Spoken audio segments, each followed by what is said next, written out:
Illness. This is the word that has plagued my life. His illness prevents.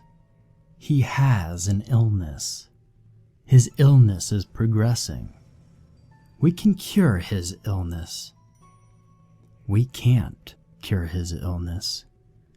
Omens spewed forth from the mouths of so many white-clothed prophets and soothsayers. They are parading around my bed on a daily basis. Grim-faced apparitions bedecked in the color of angels, but carrying the devil's tools. Hope and misfortune. The ringmasters of this morbid circus stand behind the flowing line of white, their faces permanently blackened by the shadows of their creases. The daily baptism of tears never seems to wash them away. This is the image I have fixed in my mind of my paternal shadows because they rarely approach me, preferring distant love to nearby grief. When they do lean over me, the light over their head creates a halo encompassing the forced smile and dying eyes. And I'm not sure which is worse, the silence of shadows or the falseness of light.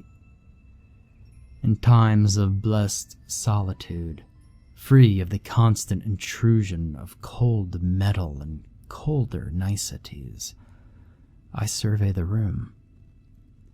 It is the only entertainment available to me. It is my earliest and, indeed, only memory. It is not very large, completely bare of furniture apart from my bed.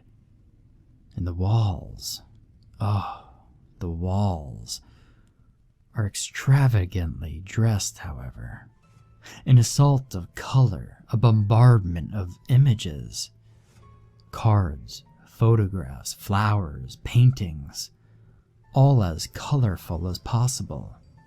Individually, they are pleasant enough, but together the effect is overwhelming and extremely nauseating.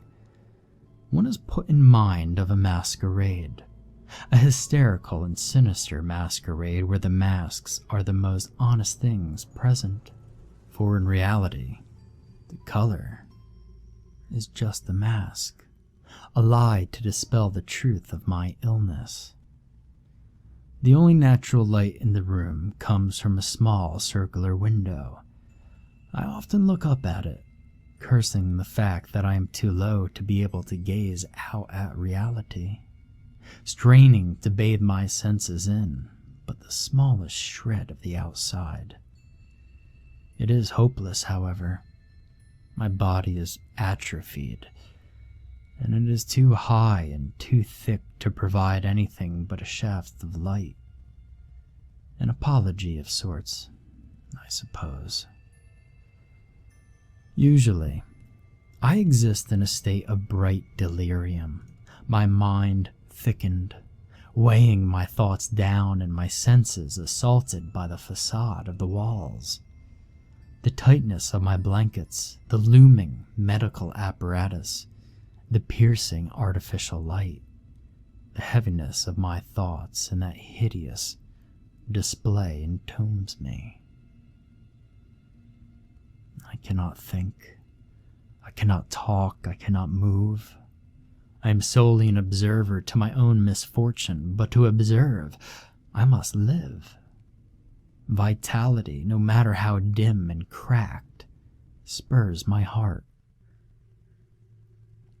Recently, there has been a more permanent face among the line of false prophets. It is a kindly one, creased with pitied happiness and framed with lustrous blonde hair. The most glorious part of him, however, are his eyes. Not pools of shadows like my parents, or dead like the other doctors, but alive and radiant. The deepest blue reminds me of the sea I shall never experience. The blonde, the fields of wheat I shall never touch, and the happiness, the joy I've never witnessed. He is of the outside. His presence comforts me, and the shaft of light agrees, spilling approvingly around his body. My memories are a series of episodes, brief flashes of illumination and darkest oblivion. What I can remember, I remember vividly. The motherly embraces, the picture book she used to show me of the outside, the long, lazy, winding smoke trails from my father's pipe as he reads me stories, and the pain, the fear, and the tears, the shouting, and then worse, the numbness, the creeping, perfidious numbness that infected my limbs and then spread to my parents. The tears of love replaced by the tears of habit, the colors of life replaced by the colors of desperation. It is better not to remember. The smiling face has been looking at me differently recently. The smile is less happy and more piteous. The eyes less radiant and more piercing. Less ocean and more drowning. Less wheat field and more bile. Less joy, more hysteria. The room is infecting him. I have caught the odd glances, the painted expressions, the dark resolutions forming slowly behind his gaze. And my illness is his illness. I suppose, the time when I was in bed but not bedridden, I have been outside. I have walked. I dream of it occasionally, but as a vague and poorly painted dream. I can hear the murmuring of a lot of people, but it is distorted, and their faces are blank. Not blank, but indistinct. I am surrounded by these people while I walk down an avenue lined with trees. The buildings are blurred, but I catch glimpses of signs offering things I have no knowledge of. There is a creeping sense of unfamiliarity as it continues, and things become increasingly alien to me. The people are more in focus, but their features are more abhorrent to me. The avenue is flowing together. The trees are larger and more verdant. The signs I could see no longer make any sense at all, and there's a frightening element to their gaudy brightness and nonsensical language. I realize that it is not the place that does not belong, but myself, and this sickens me. I fall to the ground and the people offer hands to help, but I cannot touch them. My head falls. I stare into the blue sky, the only thing I recognize, and then I awake, staring at the window. The smiles of the outside man have become friendlier again, but this strikes me as much worse. A resolution has been made, but I am powerless to comprehend what it is. I am painfully aware that I can do nothing but wait. The outside man has replaced my other doctors. The shadows have taken a liking to him. He is around more and more, leaning in, mumbling that it shall be all right. I have nothing to fear. Hope is eternal. Death is kindness to the dead. I am alive, however, and try to tell him this with my eyes. The desperate stares seem to encourage him, however, and for my part, I cannot stand to gaze into the certainty of his. And the time has come. He is stroking my hair and whispering into my ear. It will all be all right. I'm here to help you. I love you. He announces in his kindly, fatherly tones whilst reaching into his doctor's bag. He withdraws a small syringe filled with a clear liquid. I stare at it, then him. I'm alive! I'm alive! My eyes scream, desperately fighting the befuddlement of my heavy thoughts. That's right. I can cure your pain, your misery.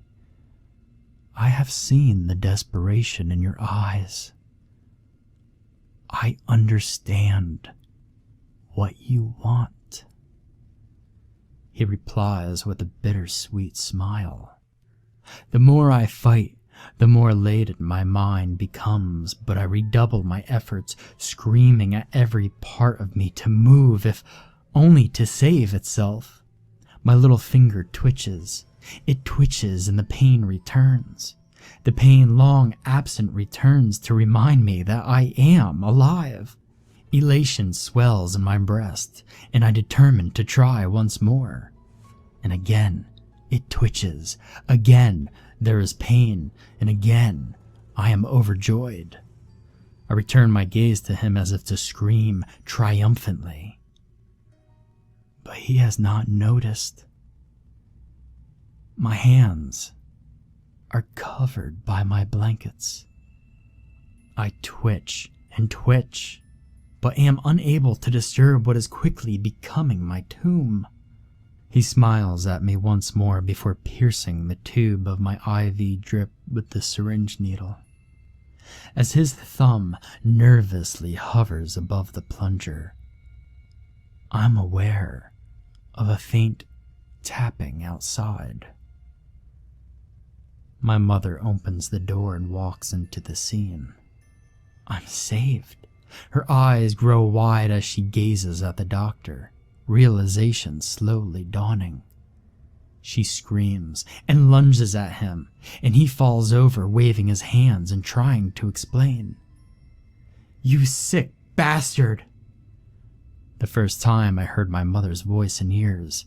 He's my son! How could you? How could you? He's sick, and he's never going to get better. I'm offering him the only peace he will ever have, he replies, the illness pouring from his mouth. Then my mother faltered, then stopped. Horror, blackest horror and betrayal, fills my mind with its bile. My mind is tarred shut. He stands and walks to the corner of the room. She follows, and they murmur quietly. I strain to hear, desperate to know my fate, but I can discern nothing but the occasional sorrowful glance back to me. When they have finished, she approaches me. Sitting on my bed, she strokes my face and looks into my eyes. I pour my heart, my soul, my very life into my gaze. I look at her, she at me. Then, with the genuine expression of love, she turns to him and nods. My life is forfeit. He returns to the syringe and pushes down. My delirium intensifies. My ears are filled with the murmuring of the people on that dream street. I scan the room from them, from the detestable walls, and finally to the window. As I feel my vision fading, I grasp at it mentally, my one solace. My mother and the doctor lean over, blocking it from view, and I see the illness in their eyes.